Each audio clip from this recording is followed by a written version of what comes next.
الحمد لله رب العالمين والصلاة والسلام على نبينا محمد وعلى آله وصحبه أجمعين ما بعد. Il est paru depuis quelques semaines maintenant une pseudo-tribune de la dignité où des pseudo-chouyours et des pseudo-imams et pseudo-étudiants en sciences comme on les trouve tristement nommés dans cette tribune de la dignité: Cheikh Mohamed Nadir de Dinoul Qayyima, Cheikh Vincent Souleyman, Cheikh Nader Abouanas, Cheikh Minta, Cheikh Zakaria Sediqi, Cheikh, ils sont trop nombreux, Nourdin Aoussat, Cheikh Ismaël de Marseille, que des gens dont on n'est pas censé prendre la science, parce que ce sont des gens qui égarent plus qu'ils ne guident.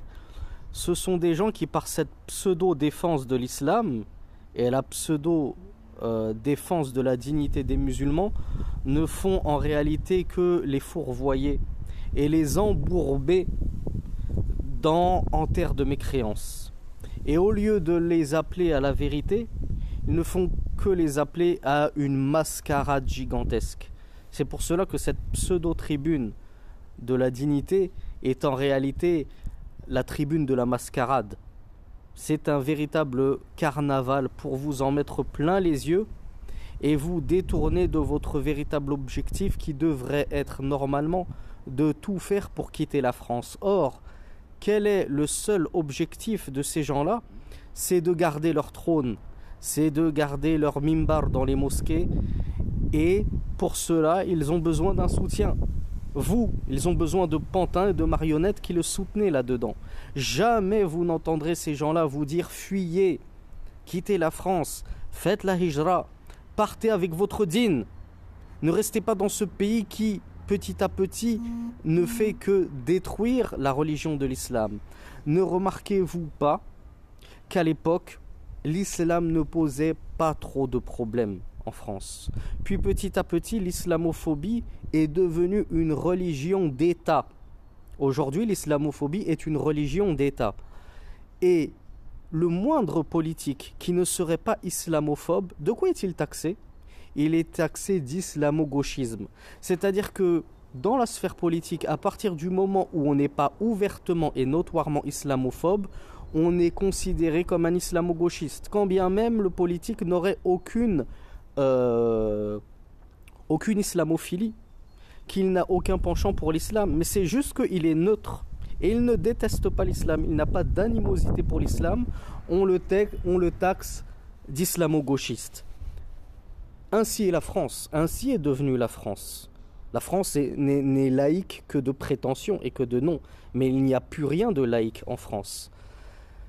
Ces imams, au lieu de vous rappeler ces vérités, et au lieu de vous dire fuyez tant qu'il en est encore temps, fuyez avant qu'on ne vous parque dans des ghettos, comme les Ouïghours ont été parqués, comme nos frères musulmans du Cachemire ont été brûlés vifs, etc., etc. Fuyez avant que n'arrive Al-Malhamatul Kubra, c'est-à-dire la fameuse guerre que les chrétiens nomment Armageddon, la guerre qui opposera les musulmans contre les non-musulmans. Fuyez avant que vous ne vous retrouviez coincés du mauvais côté et que vous soyez embrigadés sous l'armée des mécréants pour combattre vos frères musulmans et musulmanes en islam. La vérité, c'est que il est de moins en moins facile de vivre et de pratiquer au quotidien son islam en France. Et plus les années passeront et plus ce sera pire. Et n'écoutez pas ces pantins qui vous font miroiter le fait que si on participe activement à la vie citoyenne, si on s'engage, si on vote, si on fait ceci, si on fait cela, ça ira mieux. Ça n'ira jamais mieux. Pourquoi? Parce que je ne suis pas Nostradamus. Je suis juste un suiveur de Mohammed sallallahu alayhi wa sallam. Et le prophète sallallahu alayhi wa sallam nous a dit: il ne viendra pas un temps sans que celui qui vienne après lui sera pire. C'est-à-dire, Rasulullah nous prophétise que les choses ne feront qu'empirer. Donc n'écoutez pas les menteurs qui vous font croire qu'il pourra y avoir ou qu'il va y avoir une amélioration si on se serre les coudes, si on est 500 signataires, si on vote, si on fait comment on appelle ça, des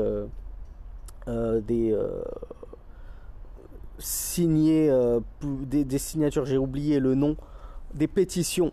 Si on fait des pétitions pour contester, pour ceci, ça ne changera rien. Ce n'est pas vous qui contrôlez le pays. Et ce pays vous déteste actuellement et il ne cessera de vous détester de jour en jour et d'année en année de plus en plus. Vous le voyez au quotidien. Vous le voyez à la télé. Il n'y a jamais eu autant d'islamophobie et ça ne fait que croître. Ça ne fait que croître. Au début, on a interdit l'abattage rituel pour l'Aïd, pour le jour de la fête du sacrifice. Ensuite, il y a eu le voile interdit à l'école. Ensuite, il y a eu le niqab qui est interdit. Jusqu'à ce qu'on aille chercher des poux aux musulmans jusqu'à la plage. Alors certes, petite parenthèse, le burkini n'est absolument pas légiféré. Une femme n'a pas le droit de se baigner devant des hommes en burkini.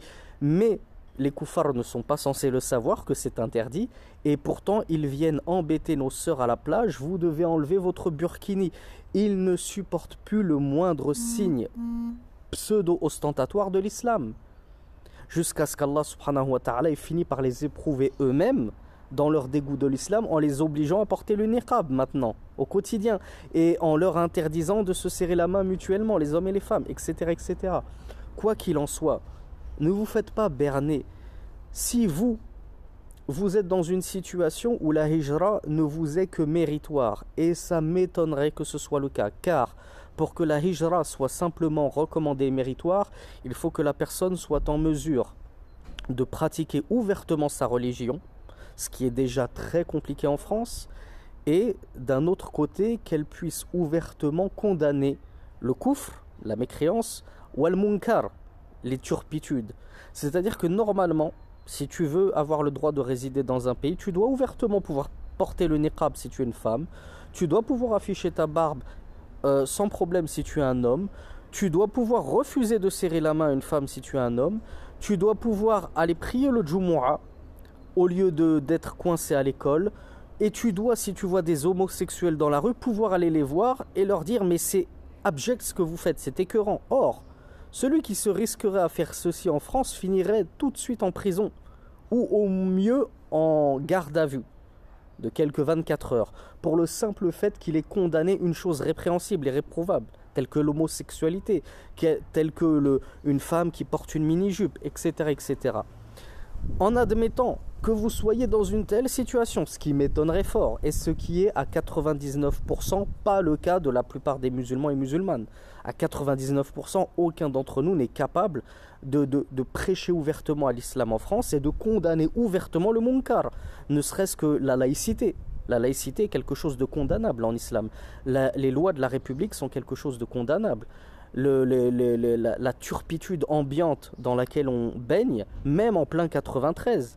Même en plein 93, on est noyé sous la turpitude. Alors imaginez-vous de ceux qui vivent dans des petites villes, Poitou-Charentes, des villes du sud de la France, où ils sont en minorité, en infériorité numérique.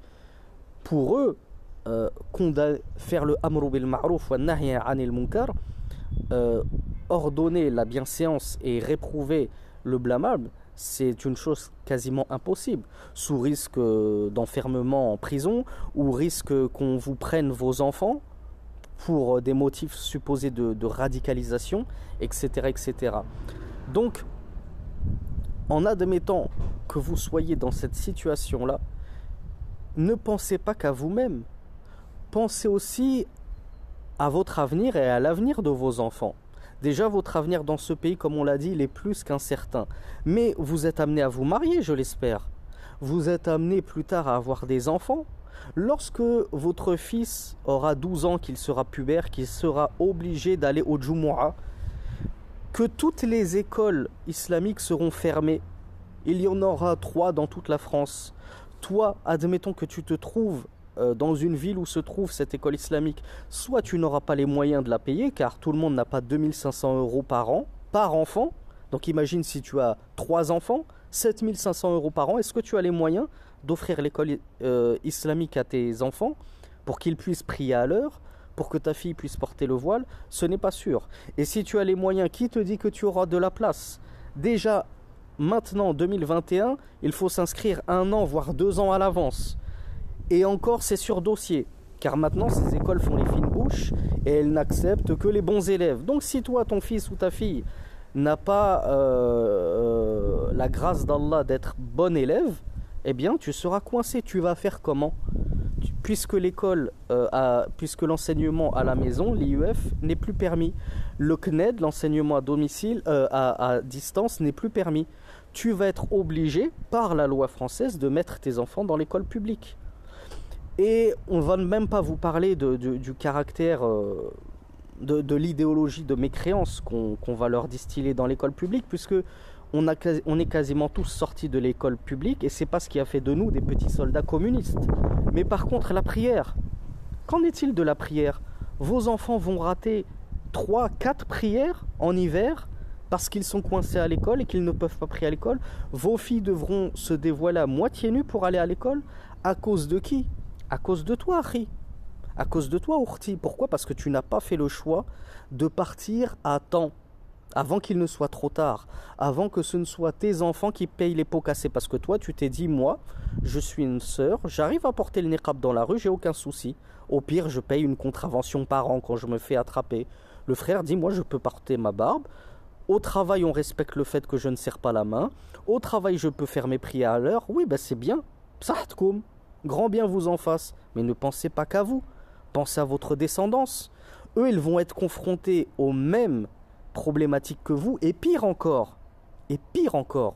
Donc fuyez avant qu'il ne soit trop tard. Fuyez avant que ce pays n'emporte votre foi et celle de vos enfants. Et n'écoutez pas ceux qui vous font miroiter qu'il y a un avenir. Fuyez. Donc, pacte de la dignité au hijra, je vous le dis, la question est très vite répondue. C'est la hijra. La question ne se pose même pas. Et normalement, vous devriez déjà avoir préparé votre hijra. Et si ce n'est pas le cas, alors songez-y. Songez-y, préparez-la dès maintenant. N'attendez pas qu'il soit trop tard et que les frontières vous soient fermées ou qu'on vous enlève vos enfants sous des motifs de radicalisation, etc., etc. Et que votre progéniture, la prunelle de vos yeux, finisse dans des familles d'accueil homosexuels ou pédophiles qui leur feront ce qu'on espère qu'Allah Azza wa Jal ne leur fera jamais. Donc qu'Allah Azza wa Jal nous protège ainsi que vous.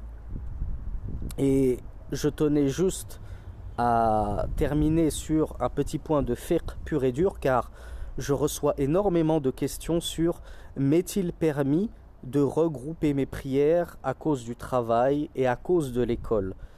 Sachez que et certains d'entre vous ont entendu une fatwa de Cheikh Al-Albani et une fatwa de Cheikh Ibn Uthaymin. Il faut que vous sachiez que ces deux fatwas, et pour ceux qui me suivent depuis longtemps, ils savent que Cheikh Al-Albani et Cheikh Ibn Uthaymin sont mes deux chouyours de prédilection et ceux que j'apprécie le plus parmi les contemporains et ceux qui m'ont été le plus profitables. Et vraiment, leurs avis valent de l'or à mes yeux.